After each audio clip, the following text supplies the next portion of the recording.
stories about any successes. You are successful enough. We want to get to the meat of your question. So have the meat of your question together. No introduction to nothing. Just the question. Malcolm X stated. Hold that thought before you answer that. For those of you who want to take the pictures when we're done, have your cameras out because we're on a time constraint. We're going to do one line for the women, one line for the men. If you're a couple, you can choose either side. Biologically born men and women. Y'all got me? Got my cell number, so if you're taking the picture, make sure you text me the picture so I have it for my archives. Go right ahead. Malcolm X stated that Pan-Africanism will do for black people what Zionism has did for the Jews. Your feedback. Well, I'm not too interested in what the Jews are doing. I think too often we worry about what everybody else is doing and we don't have a plan for ourselves, but I don't necessarily agree with what Brother Malcolm said as well. But we are not Zionists.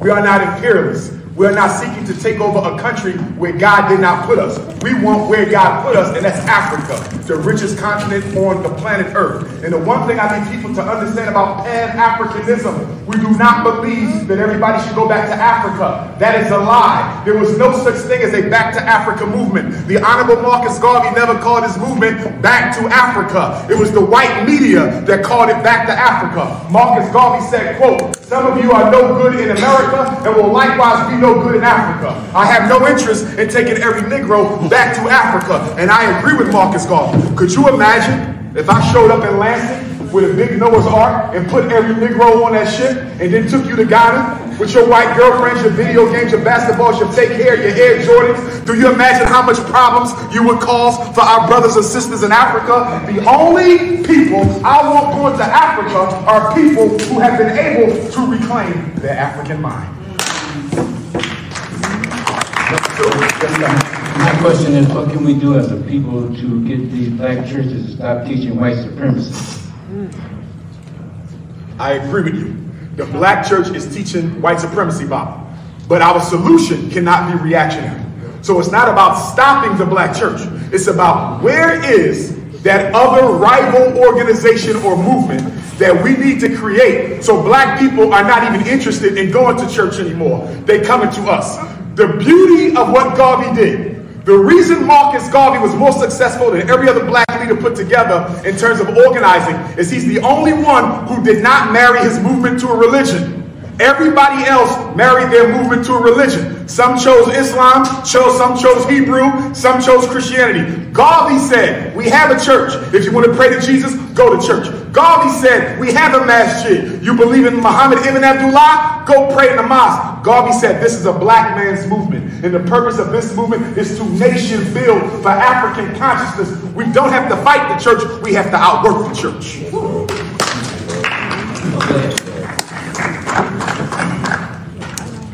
What do you think about, I don't know if you follow the brother Dane Calloway? I don't follow him. He's not teaching anything I'm interested in. Okay. Nor is he a scholar. He's a YouTuber. Okay. But go ahead. And the thing that what he's come across with some of his studies that he showed and backed up. He ain't backed that stuff up. I've seen it. That's not evidence, but go ahead, Bob. Okay. The main thing I want to say is the main point he was stressing that as far as African indigenous people, we were already here. Thousands and thousands of years before any white settlers. I agree with you, but you got to clarify. When you say we were already here, because I agree with that. We were already here. We have documentation of African kings who sent voyagers to America way before Columbus. So we know we were already here. My issue with them is when they argue that America is a cradle of human civilization, meaning God put an original man on American soil like he did in Nile Valley, Africa. And that is completely false. How do we know that? There are 6 stages of modern man. The only place you can find all 6 stages are in Africa. The only stage you find in America is the most recent stage, which is us, Homo sapiens sapiens. If the United States is a cradle of civilization, where are the other 5 stages of modern man? The only place you find all 6 is Africa.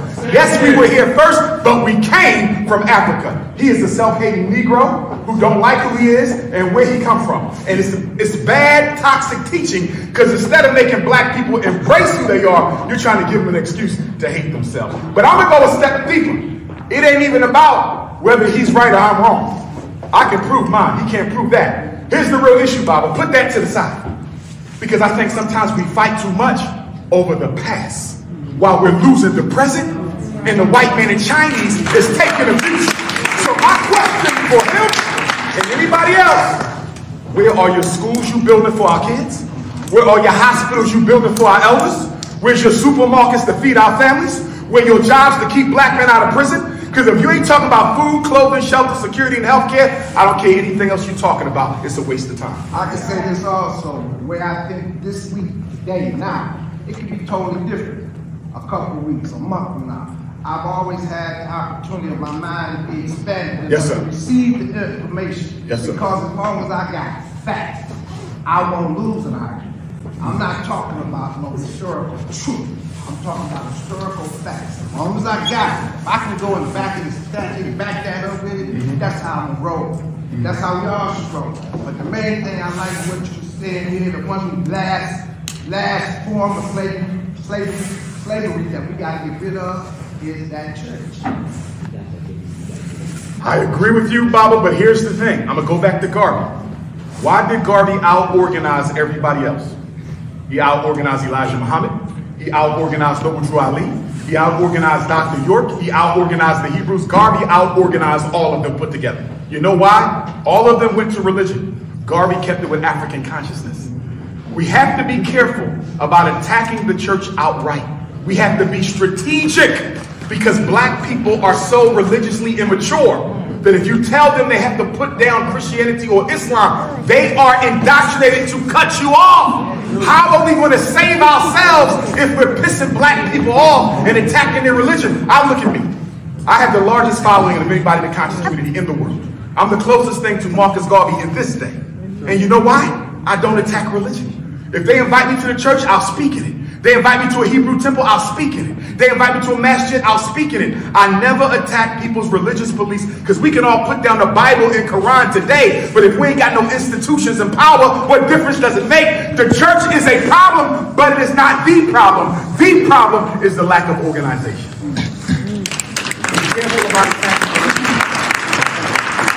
Dr. Umar Johnson, this is Deborah Gilbo that I just texted you a couple days ago, remember, and we communicated. But I want to know, do you believe Jesus Christ of Nazareth is true and the Bible is true, and do you believe in him that he was the Savior for all mankind? I believe that the Jesus of the Bible is a plagiarized story of an African mystical tradition that predates it by 2,500 years, which is the story of Heru, Asaru, okay, and Alsay. The original Immaculate Conception story, which comes out of Nile Valley spiritual tradition. The Jesus story of the Bible is a plagiarized story, as are most stories of the Bible. Remember, the Hebrews came into Canaan. They picked up the culture, they picked up the spirituality, they picked up the historical traditions, and out of the original spiritual traditions of our ancestors on the Nile Valley, they created Judaism. So there's truth in the Bible, because the stories in the Bible are borrowed from African tradition. For example, the Psalms of David. There is irrefutable truth that some of the Psalms ascribed to the prophet David are actually borrowed and plagiarized from the Psalms of Akhenaten, who was King Tutankhamun's father-in-law. King Tut married Akhenaten's daughter, and some of the Psalms that they give David credit for came from an Egyptian pharaoh by the name of Akhenaten. So my issue is not the religion. Just understand that a lot of what's in it was borrowed from a spiritual tradition that predated by thousands of years. I'm not against Christ. I got a tattoo of Jesus right here, because I'm a Jesus too. There's been many Christs who have come. There will be many Christs who will come. The word Christ is not a name, it is a title, okay? And it comes from an African word, okay? It means anointed. For Christ. anointed or Messiah. It's the word that speaks to the rising of the Spirit. Yes. So another really quick, I guess you don't believe any white man can help you or another black person on the journey to empower black people. You don't want to help someone. Listen to your question, Queen Mother. You said, do I believe any white man will help me? No. I've never done nothing to white people. They enslaved me. They kill my children on the street.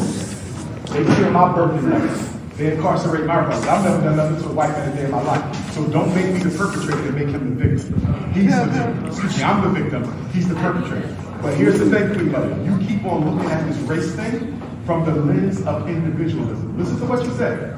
You don't think any white man. It ain't about no individual white man. It ain't about no individual white woman. What have white people done collectively and systematically to destroy their white privilege so black people are given a fair opportunity? That's the question I need you to answer. Have they ever done anything to eliminate white privilege? They never did, and they never will. I'm not interested in demonizing white people because I don't believe we need to hate, but we need to accept our reality. And one of the realities that black people are in extreme denial about is the fact that white people are going to give us nothing. Anything we need, we got to give it to ourselves. But I believe that we can, because if I'm going to come before you and say the white man is oppressing us and there's nothing we can do until he changes, I'm admitting that I'm the white man's inferior. Because if I can't stop him from doing what he's doing to me, that naturally means he's a better man than I am. And I'm never going to are where we are because we choose to stay there. And the minute we make up our mind that we're tired of being on the bottom, we'll go to the top. As your Bible says, the last shall be first. And the first shall be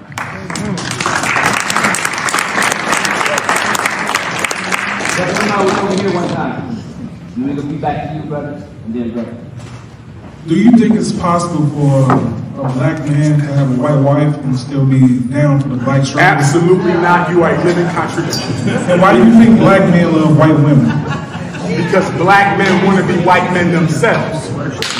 And the closest I can come to my approximation of whiteness is to lay down with the woman who's the crown jewel of the white man's eye. Any black man with a white woman is a black man who really wishes he was a white man himself. That's that method for us. How you doing, Dr.Umar? Black queens forever. Nobody's never. I got an opportunity to talk to Derek Johnson at the NAACP, and I asked him this question: what was he doing systematically to stop genocide? No, NAACP is controlled by Jews. What he told me was that he was pushing the jury reform. My question is this: why is the NAACP ineffective in its efforts, and why hasn't the George Floyd bill been passed? The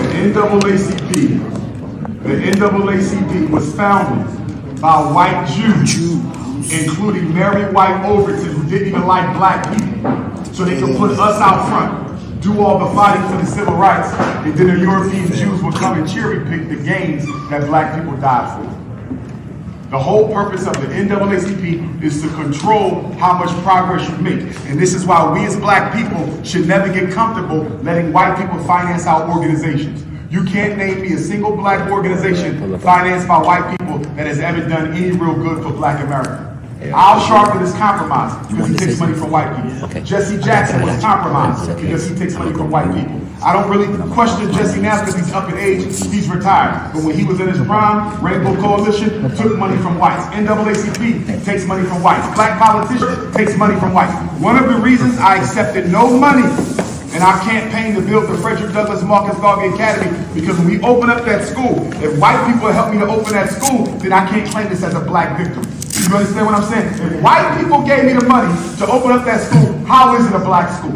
This is why Marcus Garvey said, and we as Pan-Africanists believe, anything that is to be done for black people must be done by black people, by ourselves. No white money, no white membership. Everything all black.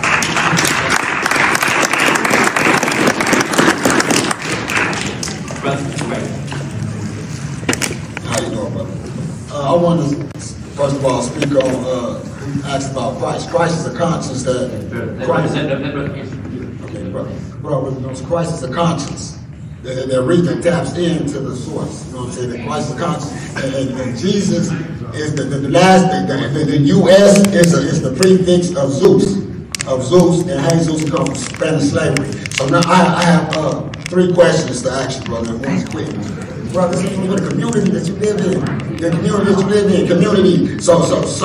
and it's real quick. So how do you feel? So when do we come teaching economics and when we need to learn? You know, I'm just teaching myself, but we have no one else to teach us. To own stuff. And half people don't know about gentrification and why the Arabs, which was the first to enslave blacks, before the Christians, they called Mediterranean Europeans. When do we, how do we get back to Africa? Where do we go with Africa? Where does the money come from? And what about the weaponry and the casualties? Well, how do you feel about that? But to get there. And how do you feel about the militia? Gang, like, where the guns at? Well, how we gonna get there, baby? We all in the same hood you in, bro. I'm putting in more work than, come on, bro. I got you. I want to know. You feel the sentiment and passion to answer right? And I'm on him all day. Right on. This is my man. You want me to? Hey, Brother Umar, let me tell you what. When brother came here, he said, hey man, Brother Umar, like, this brother's Michael Jordan, so forgive his passion. Well, I'm the only one hollering at these Arabs like we'll leave them changed. No, right. We'll leave them changed feeling good when we get some change, but they'll look at us crazy to we owe them a penny in the store. So like, when do we come together? When do we stop letting like our elders get like we need help, man. We need help because you're gonna leave. You're gonna still be with the same problem. Real, and I'm out here with you. I'm whatever, and I'm trying to educate. I'm going to school to educate, not teach. To educate. I want to know.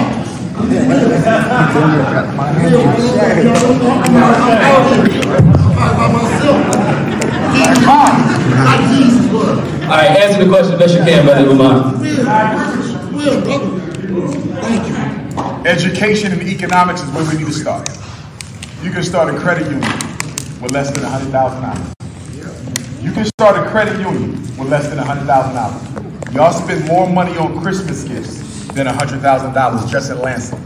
We have to put our money together so we can finance each other's businesses.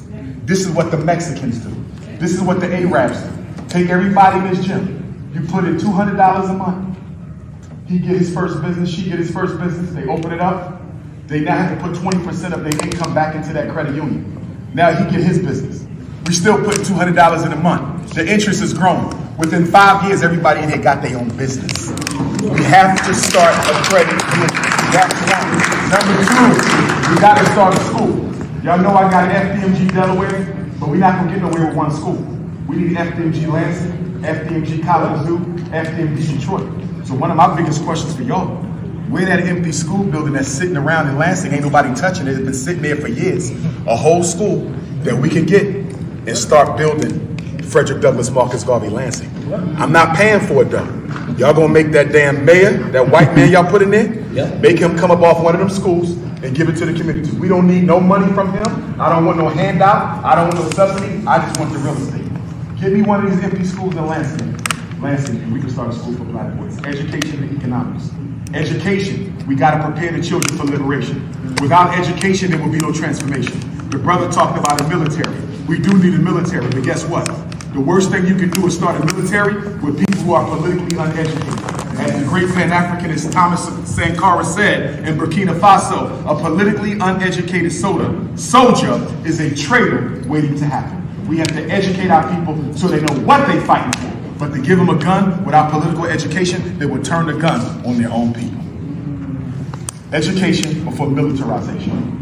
Who we got next? Right here, I'm right here. Hi, Dr. Umar. My name is Mavis Rogers. I have a question because I'm a first-generation African immigrant in America. What country? Ghana. Yes. I was born in Accra, and I'm here. I was born here about 8 years old, and I've been to school here. My question is, how does someone like me, who might have property and so forth and family in Ghana, connect my life here and kind of bridge that gap and involve my Africanness with my Americanness while also helping my community? We have to build a village in Ghana for Africans in the Western Hemisphere, not just America, Canada, Brazil, Caribbean, to come back home and experience Africa so they know that this is home. How do I start that? For me, specifically me, I have bought land, I've started building a building. I'm not sure exactly yet what I want it to be, but I feel so isolated. I feel like I don't have help, I feel like I don't. Well, I tell you this, I'll give you an idea right now. Frederick Douglass Marcus Garvey Academy, we should be opening our doors next September the 3rd of 2024. We would love to do an exchange program with you in Ghana, where we send our kids over there, possibly learn some agriculture, learn some African culture itself, and some other things, so you can partner with us. Yes. We would love to.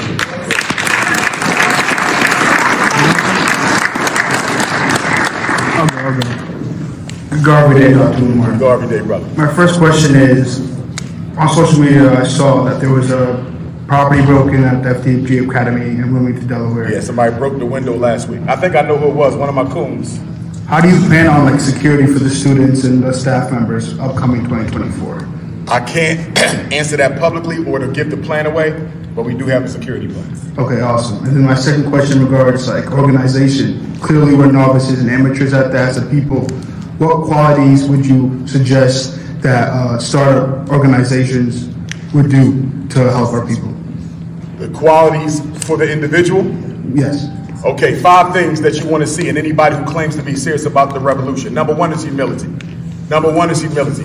I don't care how many degrees you got. I don't care how much knowledge you got. I don't care how much experience you got. If you are not humble enough to hear other people out, one of our big issues is our ego. The ego of the Negro has been one of the greatest hindrances to the progress of our people. Humility. The first thing I look for is humility, even from me. Because if I can't sit down with the people and be amongst the people, I'm useless to the people, right? That European consciousness that the white man gave us has convinced us that we have all the answers and nobody else don't. We got to have humility. After the humility, courage. Are you willing to speak truth to power? Can you stand toe-to-toe with the white power structure? Creativity. Do you have fresh ideas we can use? Consistency. Do you live what you claim you stand for, or are you changing your political philosophy to suit your financial agenda? Right? Consciousness. How alert, educated, and aware you are of who we are and where we are. You can't have a dumb soldier, right? So you need creativity, consistency, consciousness, commitment. Are you willing to die for this? Are you willing to go to jail for this? Are you willing to go homeless for this? Because one thing we got to understand, everybody in this auditorium has a different level of sacrifice they're willing to make. She might be willing to lose her job, but she might not be willing to go to jail.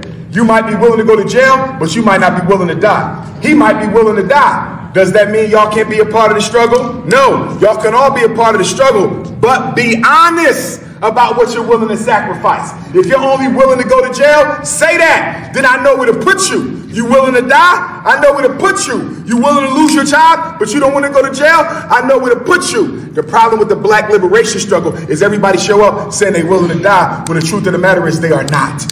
Be honest about what you're willing to sacrifice. Get in where you fit in so we know where to use you. We can use everybody, but be honest about what you're willing to sacrifice. Thank you. How you doing, Dr. Umar? My sister, I got a question. My sister, she lived out in Texas. She got 2 boys. She wanted them to attend your academy, but she's not able to relocate. She want to know how can she go about doing that. And also, if you think obtaining reparations is realistic, and if so, should we temporarily redirect our focus as blacks on the national goal instead of our matters such as global Pan-African unity? Okay. Let me answer the first question. He said, what if you have a son, you can't move to Wilmington, Delaware, how does he benefit from FDMG? 2 ways. Number 1, we will have a virtual academy for black boys. So even if you can't physically be there, you can tap in through the internet and be in the class. You can see your classmates can see you, but that will not be the first year of operation. That's about year 2 or 3, right? So that's number 1. Second answer, even if your son is not a student at FDMG, he can still participate in our manhood training programs. When we go to Africa, he can come. When we go hiking, he could come. When we go fishing, when we go hunting, when we do our sleepovers, when we go paintballing, gun training, he can come. You follow me? So even if he can't be a Monday through Friday warrior, he could be a weekend warrior with FDMG. What y'all need to do, well, y'all got good news because y'all only an hour from the Detroit airport. And Detroit to Philly is a 1 hour flight. And the front door to Frederick Douglass Marcus Garvey Academy is a 20-minute ride from the Philadelphia airport. So you go an hour from Lansing to Detroit, you fly an hour from Detroit to Philly, and then you drive 20 minutes from the Philly airport to the FDMG front door. So y'all only 2 hours and 20 minutes away. Y'all can be at the school a whole lot. And I look to see y'all there as well, because outside of the school, we're going to have programs for the whole community. Black Women's Conference, Black Men's Conference, Black Youth Conference, Ex-Offenders Conference, Black Wall Street Conference, Black Investor Conference, Black Farmers Conference, Black Media Conference. It's going to be a conference for everything. So even though we got the school for the children, but we got the community center for the whole race. So all y'all going to be spending a lot of time in FDMG Delaware. We're going to be having our grand opening for the community this summer. Please stay on my social media. You have my number. You can text me. It's going to be in August or September, a grand opening for the community for y'all to come down, eat some food, politics, see the school, socialize and network, and I want to see all of y'all there. But you have to be a donor in order to come to the grand opening. If you haven't donated in 9 years, you better hit your Cash App or your PayPal, or you're not coming to hell. You understand? Y'all done took your Chinese and Arabs and East Indians, and y'all done financed everybody else. You better help us finance the school for black people. Black power. Second question. He said, is it better to focus on a domestic agenda versus Pan-Africanism? You do both. I don't know why black people got this idea, I got to be a Pan-Africanist, right? Or I got to be a domestic activist. You do both. You do both. You have to make Africa free or you will never be. But at the same time, we got to address the problems in Michigan. We got to address the problems in Lansing and Kalamazoo. It's not either or. You do both. Fight to free Africa and fight to empower Black Lansing. You do both at the same time. No struggle is one dimension. As Africa goes, so goes all African people. Last question. Right here, Doctor. Over here, Doctor. Right over here, Doctor. Right here, right here. Yes, sir. Dr. Umar, I am the brother that owns the door and lock company and the glass company. Ah, yes. Yes, yes. Yes. My question to you is, brother. I got a broke window, brother. But I got you covered. I got you covered. I came halfway across the world this morning to come here. Appreciate you.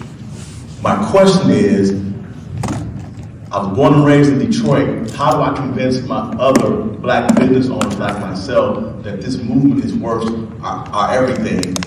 Because most of my partners that own businesses like myself and all the different industries are so indoctrinated with the white banking industry and also with the culture here with you have to get into one of these white programs to get any money donated to your business so you can do community work. How can we get them completely from that and get into an economic power of our own banking, our own system? I need to convince other people my age that own businesses like me that this, not only this your school, but other programs like this, because it's going to grow, and we can do this on our own. I have to be able to have that conversation with them honestly and say this will work without them saying, well, if I go and I promote what we're promoting, the white bank is going to cut me off totally because it doesn't look good in the meetings. We have to spend a lot of money to go to their meetings. We have to fund their breakfasts. We have to fund their dinners. We have to go to the athletic club. We have to go to this. All their political agendas. If you can't get it, you have to buy a $500 ticket in, or they won't even talk to you about your application to even think about going through all the paperwork to give you any money. I'm tired of going through the hoops and the loops to get money that we can't even use for our own communities.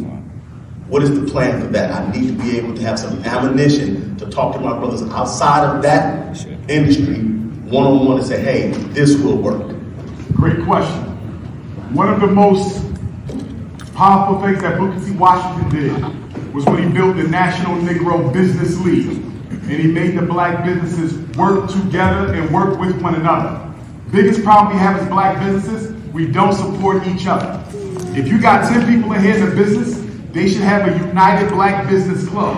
If I spend $1 with him at his barbershop, I'll automatically get a discount at her tire shop. I spend $1 at that tire shop, automatically get a discount at her bakery. I spend $1 at that bakery, I automatically get a discount at your supermarket. Black businesses are not supporting each other. They should be handing off customers the way we hand off a baton and a track meet. The issue with black business is you got black capitalists and you got black nationalists. We can't do nothing with the capitalists. All they care about is money. They don't give a damn about the future of black people. We got to get those black activists and those black nationalists, and just like Booker T. Washington, create that National Negro Business League. If that's something you're going to be working on, let me know. I'm all for that. I'm all for that. There's no way in hell the black hair salons and barbershops should have let the Koreans take over the hair care business. The only way the Koreans took over the hair care business in the black community is we was too busy fighting with each other, competing with each other. This beauty salon trying to outdo this beauty salon, this barbershop trying to outdo this barbershop, and the Koreans ran away with the whole damn industry. We have to unite or we will be destroyed. I don't know if you heard about this yet, Baba. I don't know if the rest of y'all heard about this either. There is a national movement to destroy black restaurants. What a lot of these landlords are doing, let's say you had a black soul food joint in Lansing.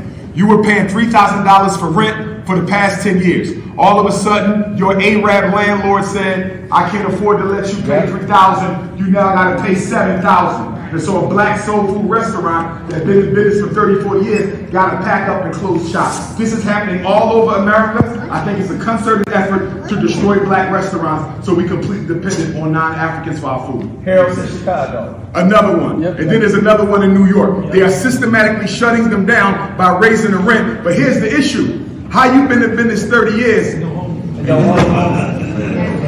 So that's where we got to come in at. 30 years? You should have had 3 of them joints that you own. So we got to do better too. We got to get into real estate. That's another thing. For those of y'all who got children in high school, do not send them to college unless you can answer 3 questions.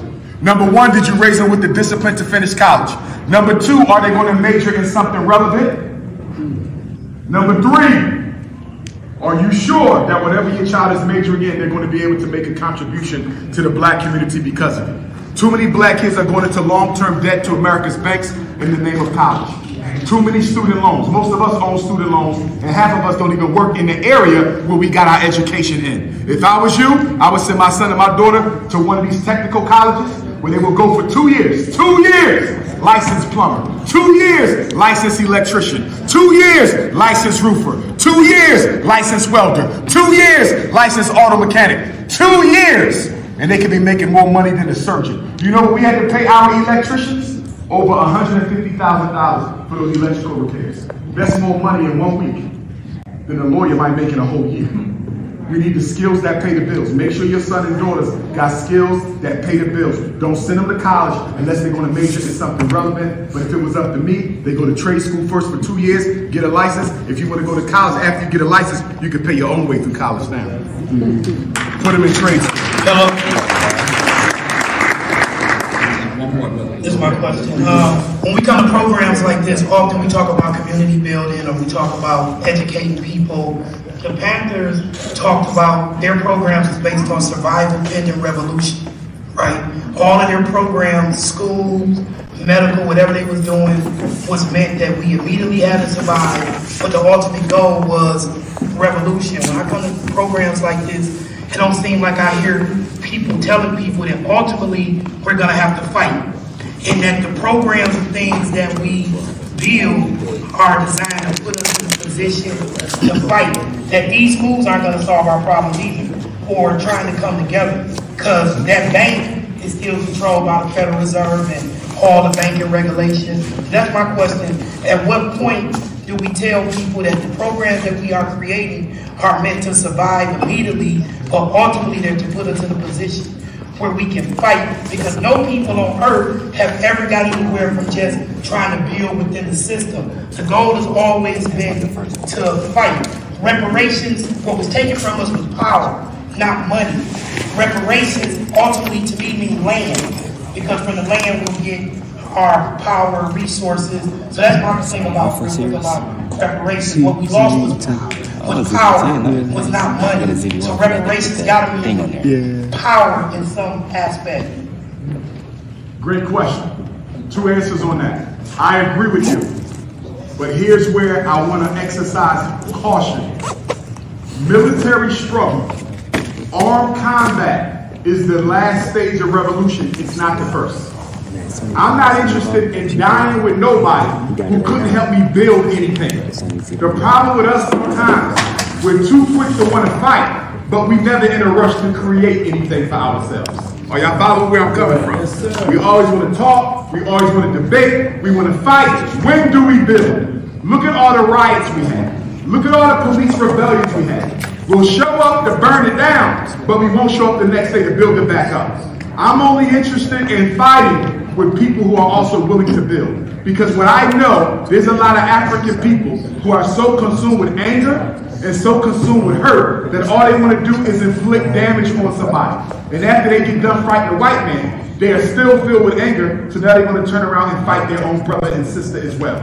It happened in Africa. So we can't be in a rush to fight. Let's be in a rush to build. So when we do fight, we have something to defend. I do agree with you. There will come a time when we have to defend ourselves, but you got to build in the meantime. You don't know who you can trust in here. I don't know who I can trust in here. I bet you there's at least 3 FBI agents in here right now.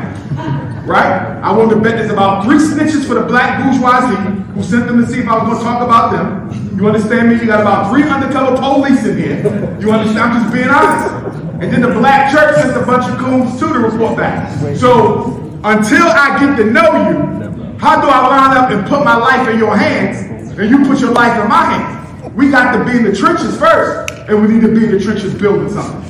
You know what hurts me? I travel the whole country. I ain't been to a black community in America yet that has its own Black Wall Street. No city in this country do black people have their own school, their own bank, their own hospital, their own supermarket. 50 million Africans in America. 50 states, $2 trillion. We're the richest blacks in the world. We're the 10th richest nation on earth. And we ain't got a single community where we control the major institutions. That is a psychological holocaust. And I support reparations. But guess what? Before we can talk external reparations, we need to have internal reparations. What am I talking about? Most of the problems that have to be solved for black people, money cannot fix them. Money cannot make the black man respect the black woman. Money cannot make the black woman respect the black man. Money cannot make the black community stop worshiping a white Jesus. Money is not going to teach us to exercise patience with one another. If you give us reparations before we have built an infrastructure to track that wealth inside of it, all black reparations will go right back to white people and non-Africans. If they gave everybody in here $1 million, these non-African businesses in Lansing could be $1 million richer tomorrow. Which is why I do not support a cash payout for reparations as a priority. If you want to put it at the bottom of the list, I'll tolerate it. But to make that the priority clearly tells me we are not thinking deep enough and we are not thinking visionarily enough. We should be getting all the land back that was stolen from our ancestors from 1865 to 1965. We should be getting control of all black music, all black inventions. You understand? We should be getting control of certain major ports. 60% of all black people in America are concentrated in 10 states, and your state happens to be one of them, Michigan. All of them are on the water. You guys are on a Great Lake. We should be controlling the major port. We get paid anytime something comes in, anytime something goes out. We have to get into global distribution. Black people in America spend too much money for us not to be involved in global distribution. The Honorable Marcus Garvey is the only leader we ever had who tried to get us into global distribution with the Black Star Line Steamship Corporation, but he was sabotaged by W.E.B. Du Bois and other jealous black leaders. We have to get into distribution. We spend too much money not to be making them back. The mayor of Jackson. Yes, sir. He's the first to bring me to Jackson. His son is the mayor now. I'll be in Jackson next week for the water crisis ride. I think they murdered Chokwe. They murdered him. He went to the hospital. He was fine.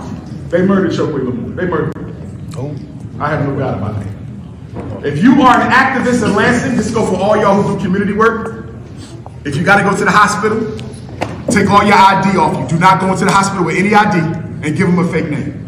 Because the FBI database is tied into every hospital's database.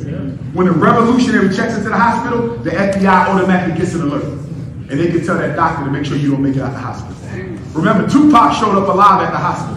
Shookway showed up alive. I can name you millions of black people showed up alive at the hospital, didn't make it out the hospital. If I got to go to the emergency room, my name is not Umar Johnson, it's John Brown.